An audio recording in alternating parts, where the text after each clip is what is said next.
संताल विद्रोह के जो तात्कालिक कारण थे वो ज़्यादातर दर्शक भी जानते हैं और पढ़ाया भी जा रहा है, लेकिन इसके सांस्कृतिक क्या कारण थे?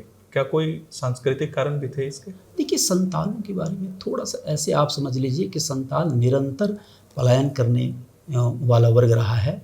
ये अपने उत्पत्ति के बारे में जो इनकी मिथोलॉजी है वो कहती है कि ये हेहड़ी पिपड़ी में इनका जन्म हुआ।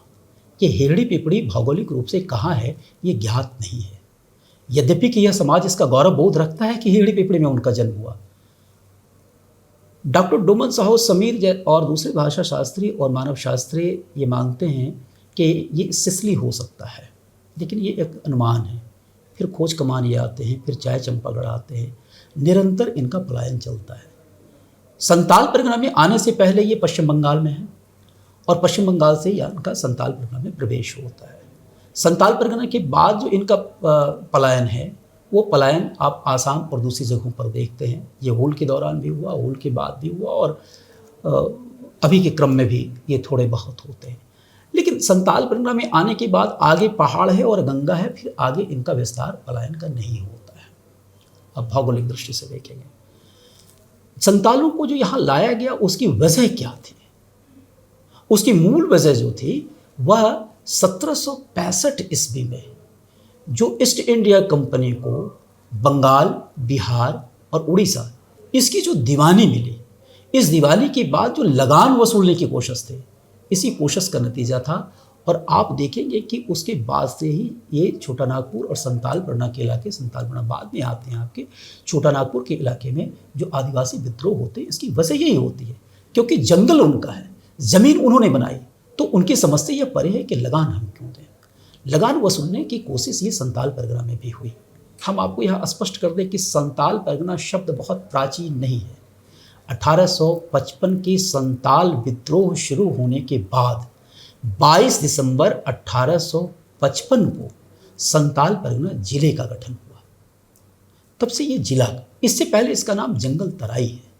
तो ये जंगल तराई के इलाके में पहाड़ियाँ रहते थे और जो साक्ष्य मिलते हैं उसके हिसाब से ईसा से 300 साल पहले से पहाड़िया का इस क्षेत्र में वास था।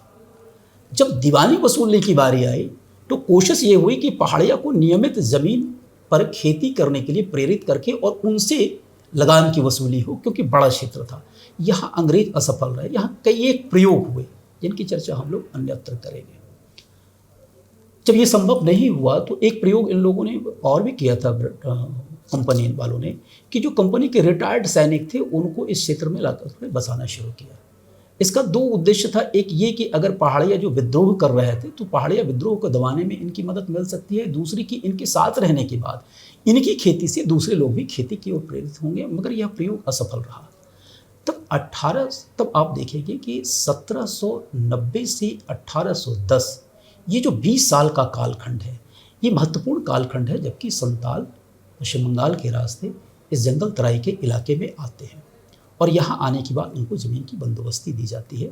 उनको जब ज़मीन खाली करते हैं और जंगल खाली करते हैं और खेती करते हैं।